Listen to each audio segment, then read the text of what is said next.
Hey guys, Matt Allen here. Welcome back to Tactical Bassin. Today we're talking about swim baits and underspins for wintertime bass.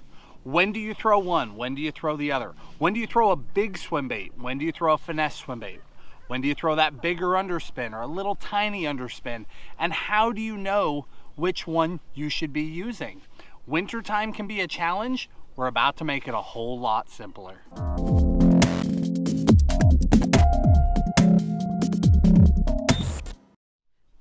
Today's video is really about giving you confidence in your decision making. Wintertime can be a struggle. Even when you're doing the right thing, you're not always getting enough bites to give you that constant feedback to tell you whether or not it's working. So you really have to trust what you're doing and wait for that big fish to bite. So what I want to do today is really explain how we choose each one of these baits so that when you're out there on the water and Tim or myself is not over your shoulder saying, maybe you should go a little smaller today. Maybe you should add a blade to that. We're not there. So we're going to tell you exactly how we make the decision so that you can do the same thing when you're out on the water by yourself. So to make this as simple as possible, swim bait versus underspin. Water clarity. Temperature is another factor, but 90% of it is water clarity. The clearer the water, the more likely I am to start with the swim bait without a blade. No underspin, the regular swim bait. The murkier the water, the more likely I am to start with the blade. Now there are exceptions to every rule. You can be out there in that muddy water and for whatever reason, those fish just don't want it. And you take that blade off, you go to a regular swim bait and you start catching fish. Same thing in clear water. Sometimes they want that flash. But this is about getting confidence and knowing where to start. If that water's clear, I am always starting without a blade. Always. Unless I have some knowledge of the lake and I know they want the other, that is 100% what I'm going to do. Now, how clear? Well, crystal clear water, obviously no blade. But all the way down to, I'd say, 2 to 3 feet of visibility, I'll start with the bare swim bait. If it's not working, I switch. But that's when I start. On the other end of the spectrum, when do I throw that blade? I throw it all the way into chocolate milk. That nasty, after a storm, rising water flood stage, I'll keep throwing that. Unless I discover that my fish have gone shallow. That's the one exception. If the fish have moved up into the brush, into flooded cover when that water's really rising, I stop and I switch to a swim jig. It's more bulk, it's weedless.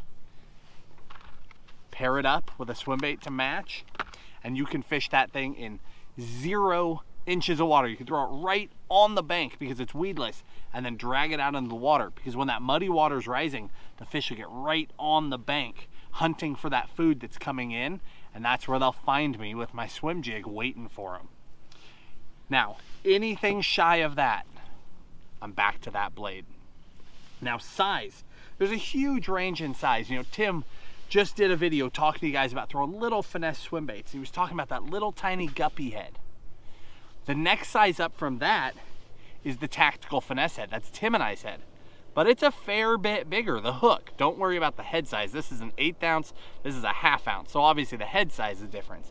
But see that hook difference?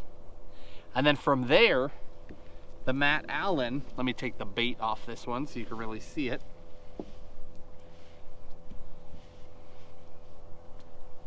The Matt Allen head is just that much bigger again.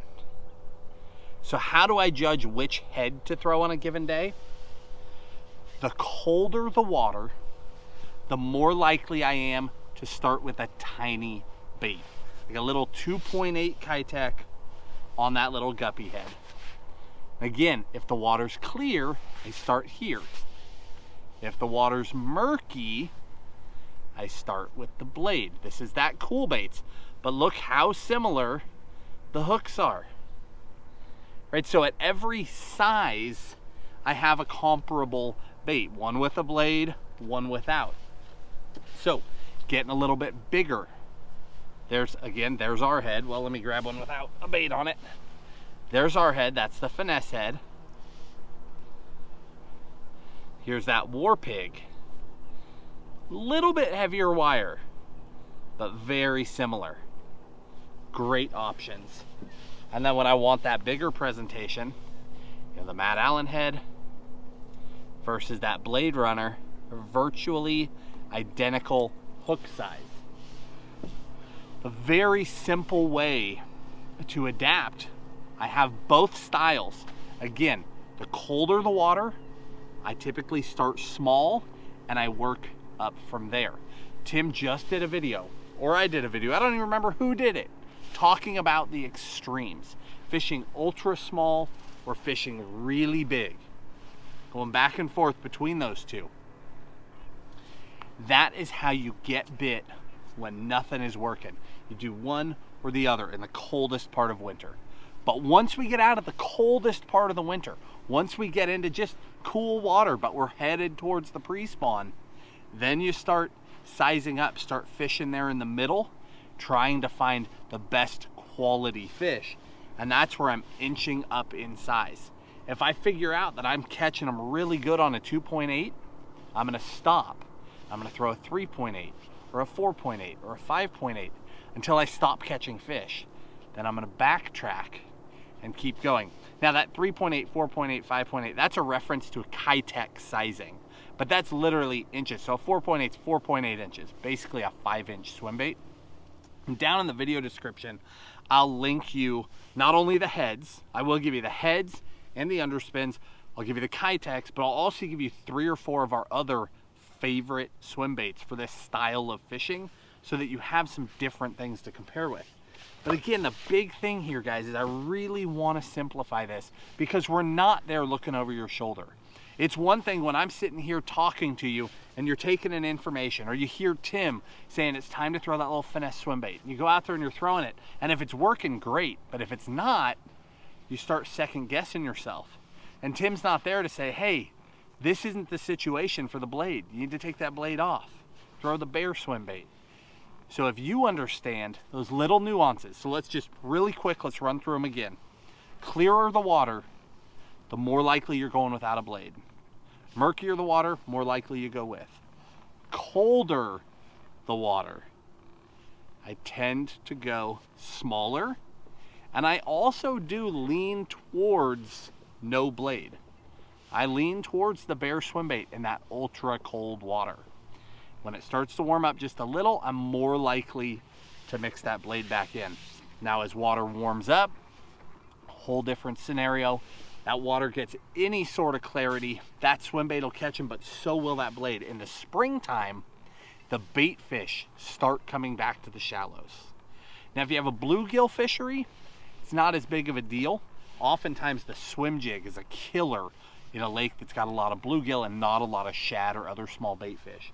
But if your fishery has shad, when they get back up towards shore, there is something magical about that underspin. That blade down there churning catches those fish's attention. It'll pull them away from anything else. You can catch them on a swim bait all day long, but when you go to the blade, you'll catch more and you'll catch bigger because it stands out from the thousands of other shad.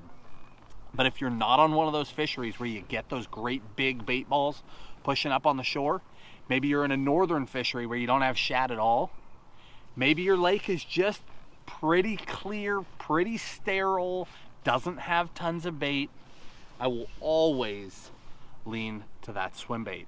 And then again, talking about that hook size has a couple of factors.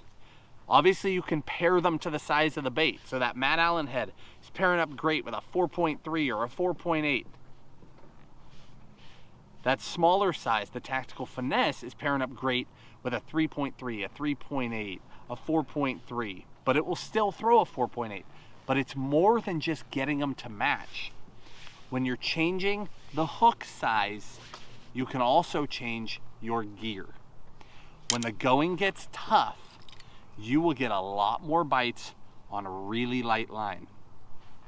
When the going gets tough in cold water, The fish don't pull as hard anyway, so go light line. That was why we built that finesse head, because there was a time when you just didn't need that bigger hook, and in fact it's hurting you.